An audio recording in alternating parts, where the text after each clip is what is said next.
L'aliment représente 80% du coût de production ou des charges dans un élevage. On a tous chacun suivi une fois cette phrase. Mais aujourd'hui, je veux qu'on pousse la réflexion plus loin. Est-ce que cette valeur, elle est universelle? Comment est-ce qu'on fait pour dire que l'aliment représente 80% de son coût de production?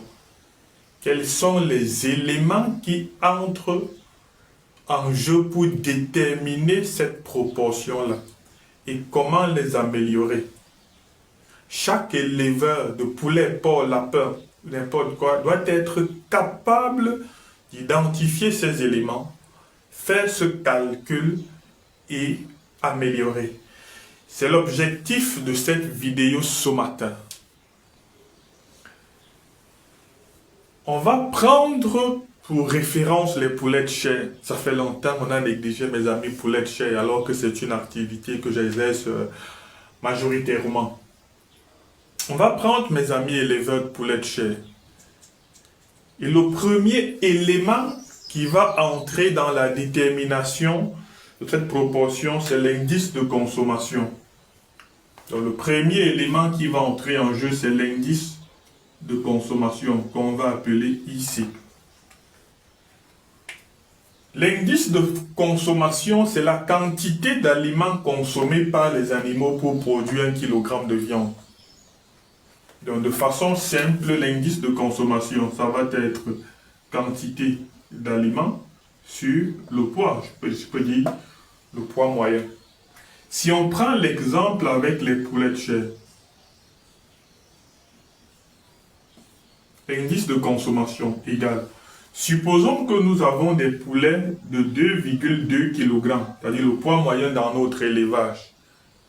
Et lorsqu'on fait des proportions, on se rend compte que chaque poulet a consommé 4,5 kg d'aliments. Quel est l'indice de consommation pour cet élevage? Lorsqu'on va faire 4,5, permettez que je calcule. Vous pouvez calculer avec moi également. 4,5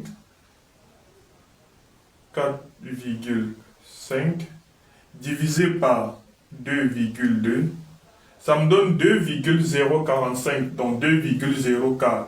Donc l'indice de consommation dans cet élevage, c'est 2,04. Donc lorsque vous produisez des poulets de 2,2 kg et que chaque poulet a consommé 4,5 kg d'aliments, votre indice de consommation est égal à 2,4. De façon théorique, l'indice de consommation pour un élevage de poulets réussi doit être compris entre 1,8 et maximum 2. C'est même 1,9, mais on peut encore tolérer 2 pour les débutants. Ça suppose que pour votre indice qui dépasse déjà 2, il y a un problème. La première question, c'est quels sont les éléments qui ont contribué à augmenter l'indice de consommation et comment faire pour réduire cet indice, voire la ramener à ce niveau, c'est-à-dire à 1,8. Parce que si votre indice est à 1,8, il est clair que vous auriez utilisé moins d'aliments que celui qui est à 2,4. Si un autre éleveur avait utilisé 4,4 kg d'aliments, son indice serait à 2. Donc, vous voyez que plus la quantité d'aliments consommés est faible, l'indice de consommation devient aussi faible. Donc, le premier élément, c'est la qualité de votre aliment qui aura un impact sur l'indice de consommation. Mais ce n'est pas l'objectif de la vidéo. Lorsqu'on a calculé l'indice de consommation de ces poulets, quel est le coût de l'aliment par kilogramme de poulet que je produis? Et vous avez produit 2,2 kg de poulet.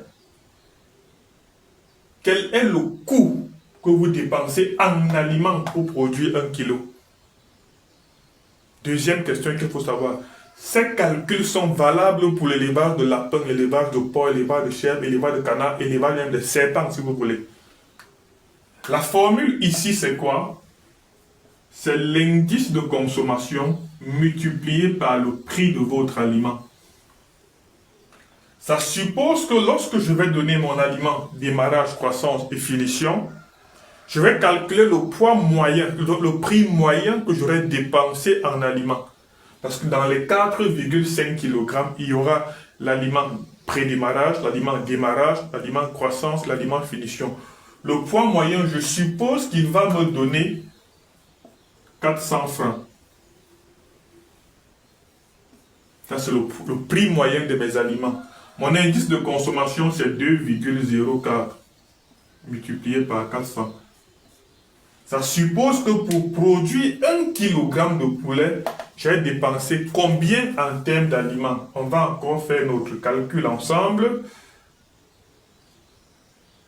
Donc j'ai 2,04 multiplié par 400 francs. Ça me donne 818 francs,18. Donc je vais prendre 818 francs. 818 francs. Ça suppose que pour produire 1 kg de poulet, je dépense en aliments 800,18 francs. On va faire une petite règle de 3. Si 1 kg de poulet, il faut 818 francs, pour le 2,2 kg que j'ai produit, 2,2 kg, il me faut X. X sera égal à 2,2 kg multiplié par 818 francs. X égale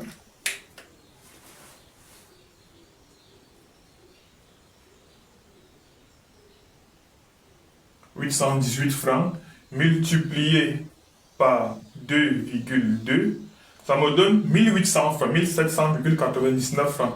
Donc 1800 francs. Donc ça me donne 1800 francs. Ceci signifie que pour produire mon poulet de 2,2 kg, j'ai dépensé 1800 francs uniquement pour l'aliment. Lorsque je calcule donc mon coût de production total, si à la fin je me rends compte que mon coût de production que j'appelle CP est égal à 2200, quelle est la proportion d'aliments? Donc, le pourcentage de l'aliment, c'est quoi? C'est 1800 francs divisé par 2200 fois 100.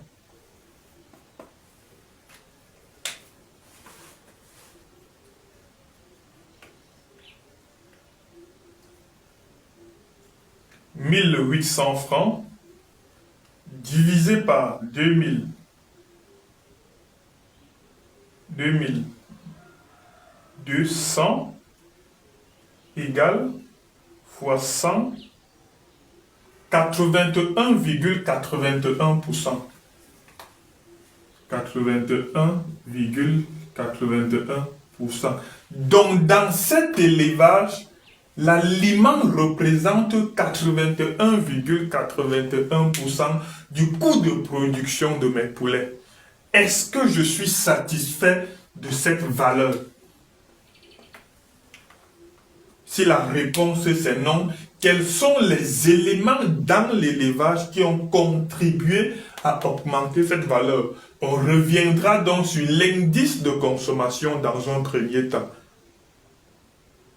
Qu'est-ce qui peut augmenter l'indice de consommation dans un élevage? On a dit déjà la qualité de l'aliment. Maintenant, est-ce que c'est l'aliment qui est de mauvaise qualité? Est-ce que c'est un problème de densité? Parce que si la densité n'est pas respectée, les animaux vont manger, mais ils ne vont pas grossir. Est-ce que c'est un problème même avec le chauffage depuis le démarrage?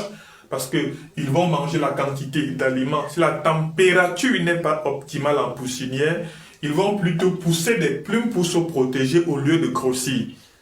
Autant d'éléments qu'il faut pouvoir évaluer pour réduire son indice de consommation et le ramener à 1,8, pourquoi pas 1,9. Vous voyez que si l'indice de consommation est réduit, si on parle de 2,2 à 1,8, par conséquent, le coût de l'aliment par kilogramme de poulet produit va être réduit.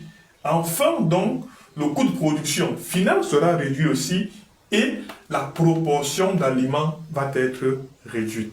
Donc, il n'est plus question pour un éleveur de dire l'aliment représente 80% des charges fixes. Non. Chacun doit être capable de faire ce calcul, faire une évaluation. C'est vrai que c'est un peu compliqué pour l'éleveur lambda.